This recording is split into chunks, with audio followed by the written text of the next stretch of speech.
Welcome to yet another brand new video from our Apache Kafka for Beginners from Zero to Hero playlist. And in this particular video, we will try to understand what problems Kafka tried to solve. What was the industry like before Kafka? And what specific problems related to data pipelines Kafka tried to solve. So let's dive into the video. And in case if you have not subscribed to our ITversity YouTube channel, please consider doing so. And also look at this playlist, Apache Kafka from Zero to Hero, and start from the beginning. So we have two more videos before this, so that you get a complete overview about Kafka. Let's dive in.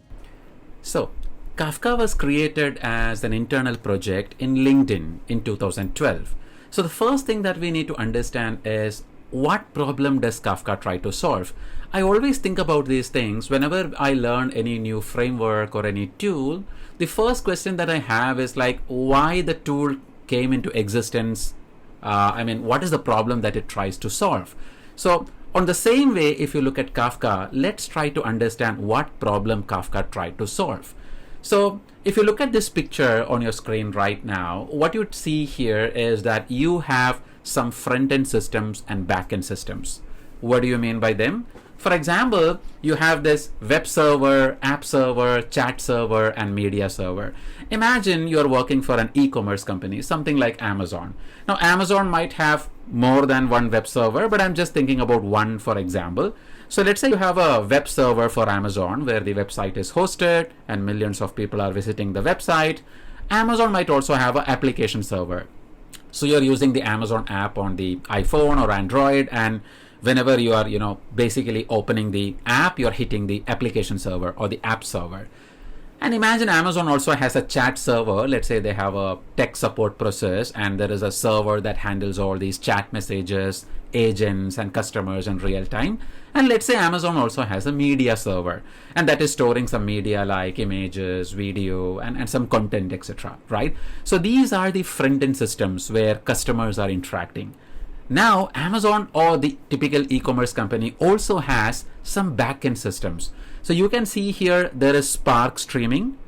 And why there is Spark streaming? This is to process the data in real time. And let's say there is a security system. So the security system is in place so that it can detect any fraud transactions, imagine. And let's say there is a visualization tool or a business intelligence tool, something like Power BI or Tableau.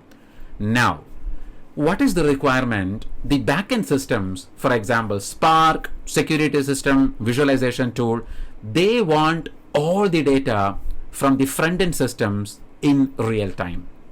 You may be asking why? The answer is very simple. Look at the security system, for example. What is its purpose? It would like to figure out what is happening right now. Are there any fraud transactions or somebody hacking your system, etc. So it is collecting the data from the web server or the logs and everything, app server, chat server, media server. Now look at the BI tool, the visualization tool. So maybe there are some dashboards you have created, and that is powered by real-time data coming from web server, app server, chat server. So the visualization tool also need the data in real time from all front-end systems. Same with Spark.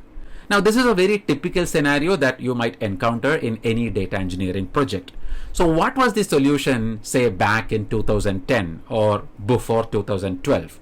This was the solution. Now if you look at this picture, you can see that each backend system has created an individual connection with the front-end system. Look at Spark streaming, you can see black arrows to all four systems.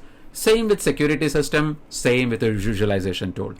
So all the backend systems have individual connections with the front-end systems so that they can consume the data in real time. Now you may probably think, so what?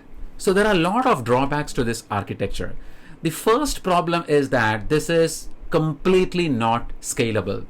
Imagine you are adding, let's say, one or two backend systems extra. Now they also need to have connections, right? So the total number of crisscross connections will multiply dramatically. So this is not scalable. You may not be able to add front-end or back-end systems seamlessly. That's one problem. The second problem is, what if messages are lost? Or what if some of the systems are not able to get the data? Troubleshooting is another headache. Because you have all these crisscross connections, you really don't know where to start, where to end. But trust me, data pipelines used to look like this before 2012. And even the company LinkedIn had the same problem. LinkedIn had a lot of front-end systems and back-end systems, and they were managing data pipelines like this, and it was becoming a nightmare day by day. So that is when 3 engineers in LinkedIn tried to solve the problem using Kafka. So this is exactly the problem that Kafka tries to solve. Now, how does Kafka try to solve this problem? Very simple. Look at the diagram with Kafka in place. So as you can see, Kafka is written as a Kafka cluster, so to speak. So as you can see, Kafka is in the middle. Now, what Kafka does is very simple. You can install Kafka on any machine, and typically Kafka gets installed in multiple machines as a cluster. So that is why it is written Kafka cluster, more than one machine. So you can set up a Kafka cluster and bring it, and then what is going to happen, the Kafka cluster will allow effective communication or exchange of messages in real time between the 2 systems. Now you can see that the systems are in place, what we discussed before, but I have named those systems. The top systems or the front-end systems are now called producers, and the bottom systems or back-end systems are now called consumers. Why? It's very logical, right? The systems who are generating the data or producing the data are producers, and the systems who are consuming the data or receiving the data are consumers. Problem solved. So what is happening here is, rather than everybody talking to everybody, you just talk to Kafka and leave the headache to talk Kafka. For example, the web server may have a lot of real-time data, log messages, etc., etc.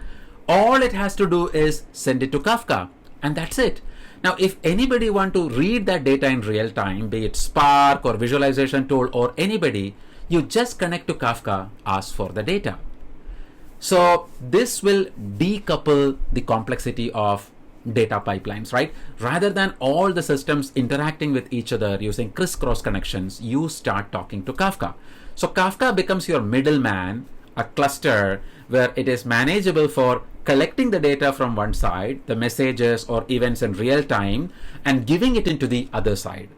So when you set up a typical Kafka environment, let's say inside your company, you first come up with this idea of a Kafka cluster. You have to install Kafka and in multiple machines in a production environment and create something called a Kafka cluster.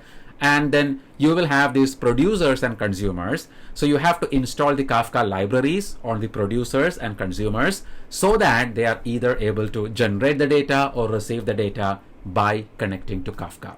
So that's Kafka, right? And we will talk more about Kafka. This is just the starting of discussion about Kafka. I just thought I will explain what was the problem and how Kafka brings in simplicity to this labyrinth of data pipelines, right? Thank you. I hope you enjoyed this short video on why Kafka came into the picture, and consider liking this video, share it with your friends, and let us know your valuable suggestions in the form of comments. And watch this space, the ITversity YouTube channel, for more regular contents on data engineering, generative AI, and much more. And this is Raghu signing off. I'll see you with another brand new video next time. Thank you. Bye-bye.